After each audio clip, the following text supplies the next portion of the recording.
Lusinan mortir Brigade Al-Quds ditembakkan ke posisi Zionis yang tengah beroperasi di Poros Al-Takadum, lingkungan Al-Zaitun, Gaza.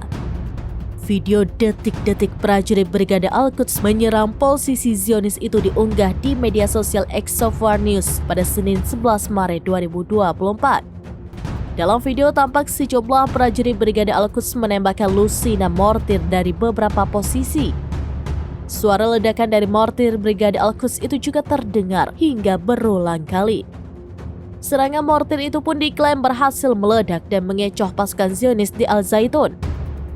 Sementara dalam keterangan di video dijelaskan bahwa mortir Brigade Al-Quds itu menghantam garis depan di bagian timur dan utara kegubernuran pusat Israel. Hamas juga mengatakan bahwa Gaza akan menjadi kuburan bagi tentara Israel.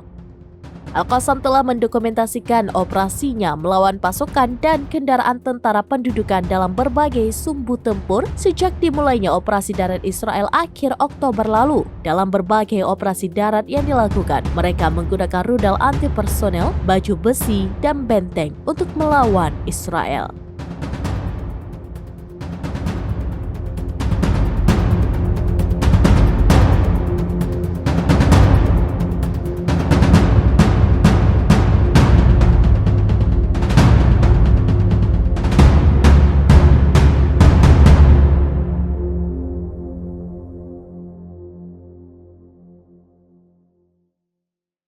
Download Tribun X sekarang, menghadirkan lokal menjadi Indonesia.